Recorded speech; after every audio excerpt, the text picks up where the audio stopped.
sarate jaartiin dambidolo afaan ishee dhageessa. Mana oobdii ishee inni gondorin beekaru dambidolo afaan sarate. Jaartiin gujii jirtu afaan ishee dhageessa jedhee askaa jaartee baaduu geessite hundumaa geessite sarate afaan ishee dhageessa qabu jira. Inni baadiyaan beekaru gujii katti afaan sarate.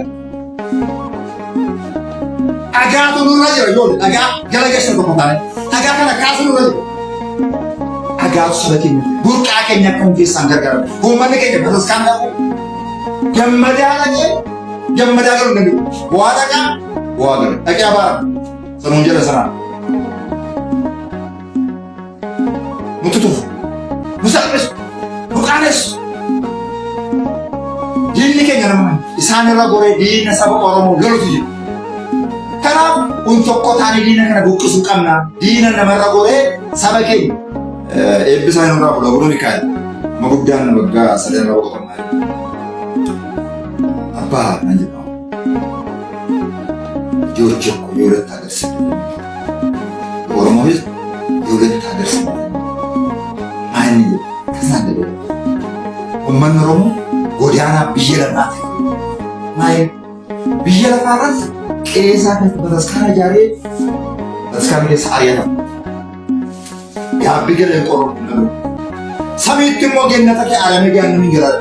Maaliif hin jedhu? Yoo gaabbii galee qorroo malee mootummaa walitti hin galu. Asii bataskaana isaa keessa ari'atama, achi gennata keessa ari'atama malee as bichaa manii jecha kana amma lubbuun kee jirtu qabadhu naan jedhu. Kana jechuun sabii kanaaf dhagaatu nurra taa'ame.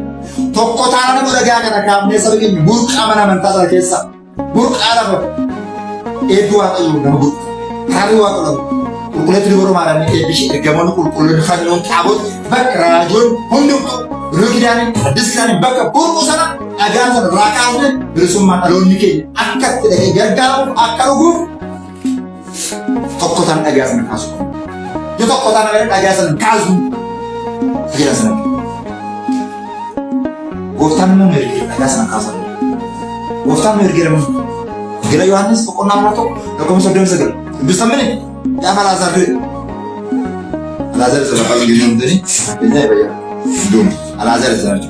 Innaa gaafa Alaazaar sun gaafa du'e gooftaan keenya gaafa nama maal jedhee waan biraan dubbate. Eessa qofa innaan achitti waan beeknaan maataan itti dhaabbii wajjin haasofteetu Sukan dara lebura. Gooftaan maal? Hojii dheeraa jiru gooftaan. Amma hojii irra jiru amma gahee hojii irra jiru. Gooftaan maal fi jedhu? Dhagaa dhagaa.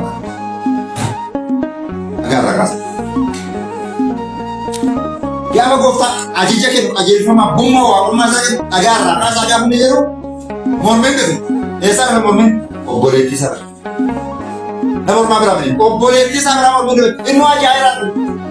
Dishataan tortoreera cinceen ta'an qoqqottuma midhaan eebbisi mana wajjin gaddeenne malee waa isaa dhiisee maaliif jennaan tortoreera guyyaa murtureetni isa maal gootu waa isaa biyya keenyatti nama dhagaa kaasnee hin beeknu akkatu boojii galana bara keenya boojii galu bara keenya boojii galu shi Tigaa bara keenya boojii galu sawwaan isaan waa lamin kaasa bara keenya boojii bara keenya akkan laatu bara keenya jarboom bara keenya tolen jennu bara keenya jilba dhungan bara keenya dhalli jilbifan bara keenya saduu awwaalee boojii galu bara keenya saduu hiikan